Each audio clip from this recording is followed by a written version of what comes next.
Yeah, rough. Right, evening everybody. It is Thursday, 17th of November, and this is 299. And I would be doing 300 tonight as well, but I'm absolutely knackered. And my daughter, middle daughter, has just decided that she doesn't really want to go to sleep. And I've just been in her bedroom for an hour, just trying to get her to sleep. So I'm exhausted. So just the one tonight, and then couple tomorrow, I think. Oh, so if I'm not with it, I do apologise in advance. But this particular one, 299, we're very nearly at another milestone of 300, and not too far from the end. So this particular one is another Drinks by the Dram sample, another boutique whiskey sample from James Goggin, 2 in a row from him. Thank you, James. Another pretty difficult to get hold of single malt, another distillery that's predominantly used for blends, and one blend in particular. So the Glenburgie distillery was built here. Now, officially it's 1829 by a guy called William Paul, but there is some evidence to show that there was actually distilling in the building of the distillery, at least, from 1810. But the official line is it's 1829, and it was originally called Kiln Flat until it closed in 1870. So it lasted for a bit under William Paul, closed down, and then was reopened in 1878 by a guy called Charles Kay, and at that time it was then renamed Glenburgie. Now, I have looked at whether Burgie means anything, and it probably does, but I couldn't find any meaning behind it in terms of a translation from Scottish Gaelic. You've got it's Edinburgh, but whether that Burg means something, somebody will probably know out there, and will be able to tell me in the comments. So Charles Kay operated it, and it remained operational, kind of struggled through the Patterson crisis at the turn of the century, and I'm not going to go into that because I've talked about the Patterson crisis enough. Go and look at some of my other videos in the Speysider run where I mentioned Patterson crisis, and World War I and Depression and all this line. It lasted until 1927. It really kind of like dragged itself through till 1927. And then it was bought by Hiram Walker and Goodrum and Wirtz in 1935. Now, Hiram Walker was the founder of Canadian Club, and Goodrum and Wirtz were also another Canadian whiskey distillery who I covered off one of their whiskies earlier. And at this time, sort of around this time, they were very, very big. They were one of the biggest sort of whiskey producers and whiskey distributors as well. Very, very, very big in Canada, and really kind of making it big in America. And they were looking at options in Scotland to try and kind of get into that market as well. So they bought the distillery. Apparently in 38, it was actually the first distillery that was not owned but managed by a woman called Margaret Nichol, and she lasted there for about 20 years, I think. And in 1958, as well as pot stills, they actually introduced Lowman stills, which is sort of a bit like column stills to make grain whiskey. So it doesn't have a swan neck, it's more of a chimney with sort of slats that you can open and close.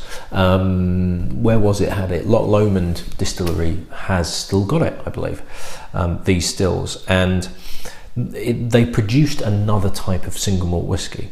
So there was Glenburgie, and there was also Glencraig whiskey, and because it was a different type of whiskey, they had completely separate equipment. So they weren't, it wasn't like a case of the same stills, but they were then sending that into the same spirit safe. They had a separate spirit safe, and it was just a completely separate operation within the same building.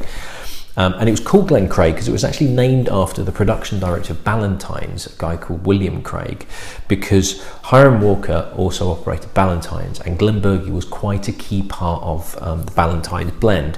And really the reason for bringing this Glencraig range line in was to give them a slightly different whiskey to be able to use in their blends.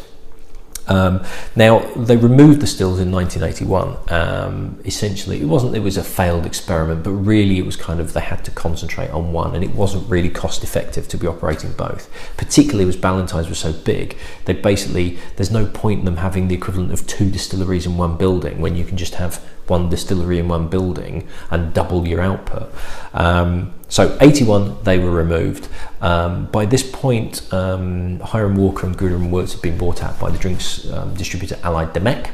Allied Domecq became part of Pernod Ricard in 2005, but just before they took over, when they acquired Allied Domecq, 2003, the distillery was demolished completely and a new one was rebuilt simply to satisfy demand. Very modern building, and basically everything was brand new except for the 4 stills that they'd got. Kept the stills, everything around it, gone new back in 2004. So it's a massive part of Ballantines, so you really will struggle to find it. There is no official bottling of any sense to speak of. So this particular one, this boutique whiskey one, looks like this, and it's batch 2. So presumably there's been a batch 1. It's 50.1%, and apparently there are only 75 bottles of this. So this is not a lot. There is not a great deal of this around. And whether there's 75 bottles plus however many miniatures, or whether this is part of the 75, so there's actually quite a bit less, I don't know. In terms of the price, Master and Malt are sold out of full-size bottles. I did find it on another website. I think it was called like literally Cigars without the I in it.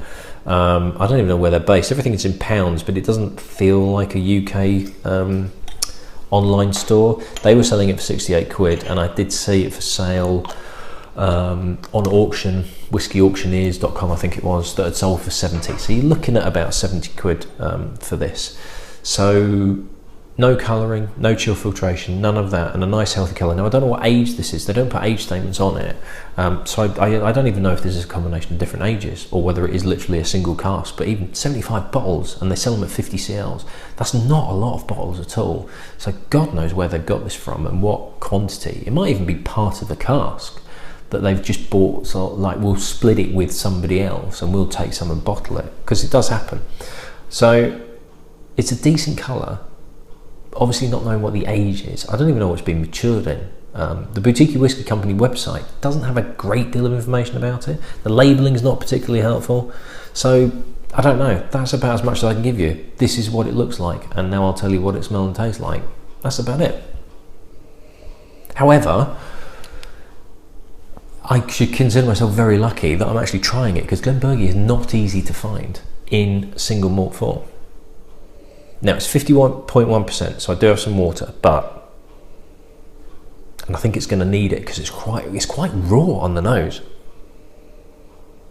There's a definite spirity edge to it, but there's also a slight kind of rum feel to it. There's like a really concentrated brown sugar, but it's not sweet. It's a sharp sugariness to it. In fact, the sweetness that's there on the nose almost suggests to me it's a bourbon cask. There's quite a deep, concentrated, like dark fruit, dark sugar vibe going on. It reminds me of a fierier bourbon, like the slightly drier, there's a spiciness to it as well. So it's the slightly spicy, drier, hotter bourbon. Things like Booker's, that sort of edginess that it's got to it. It's a very bourbony character. I'll be honest, if I nosed this neat, blind, I'd probably go, do you know what, I think that's bourbon, if I didn't know what it was beforehand. It's a very, very spicy, bourbony feel to it. It's nice though, being a bourbon fan, obviously I would like it, but there's not a lot of scotch about it, to be honest.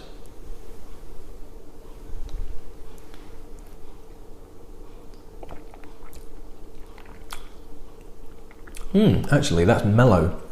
It's very bourbony on the nose and scotchy on the palate. It's really malty, really fudgy, and I think I might add some water, but it doesn't really need it. There is some heat there. It's not too overpowering.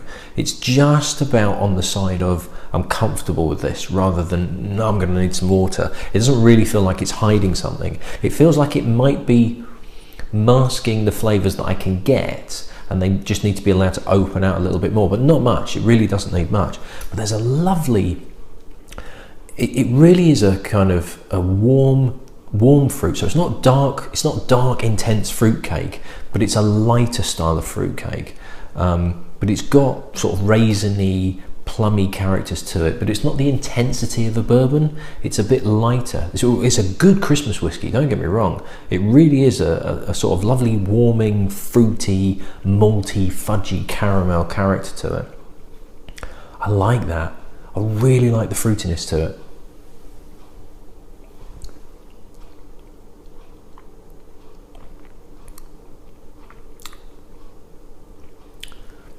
Oh, that's good. That really is nice. That's a proper fruity, warming, rich whiskey. It's a bit of a sherry bomb, to be honest. There are people out there that like their sherried whiskies. I think that's bourbon cask more than sherry cask. On the nose, it's very bourbony, but on the palate, it's very. And to be honest, with the colour, if I was tasting this totally blind, like as in like that, and I wasn't even looking at it, if somebody had given that to me and I didn't even see what it was that I was drinking, which is a bit of a dumb thing to do, but I would go, wow, that's a really rich, dark, fruity, Aberlour, Abunard, dark, rich, fruity whiskey. That's a lot lighter than it tastes like it should be. To me, it tastes like it should be really, really dark umber colour. Umber colour, is that a colour? I don't know, but a lot darker than that, definitely. Especially with the richness and the mouthfeel that's there. Oh, that is good. That's really good.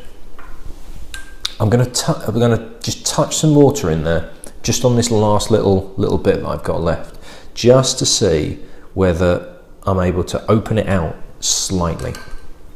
Like I say, the percentage is pretty much bang on. It really is. It's 50.1%, and it might just be one of those things where 50% or 49.9 is almost perfect. It's that minor margin slightly too fiery.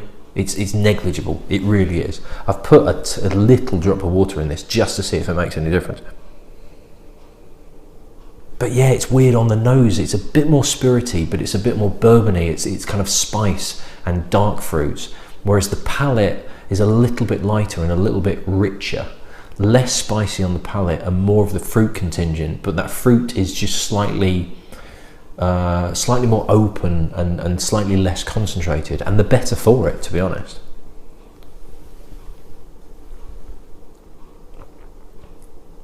Oh yeah, nailed it. Oh, that's an absolute cracker. That is so good.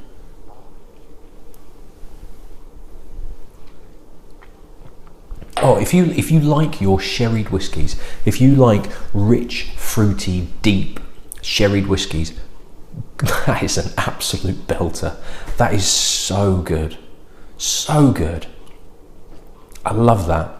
I really do. I think that's absolutely fantastic. And that is a cracker of a Christmas whiskey or a winter whiskey, but to go with your Christmas pudding, that would be absolutely bang on. Superb stuff. Right, I'm going to see if I can find a bottle of that. I think I'm going to struggle, unfortunately, because there's only 75 of the buggers, but they picked a bloody good one there, they really did. Right, that's me done for tonight, early night for me, and I'll crack on with a couple more tomorrow to keep ahead of the game. Right, I shall see you in the next one. Cheers.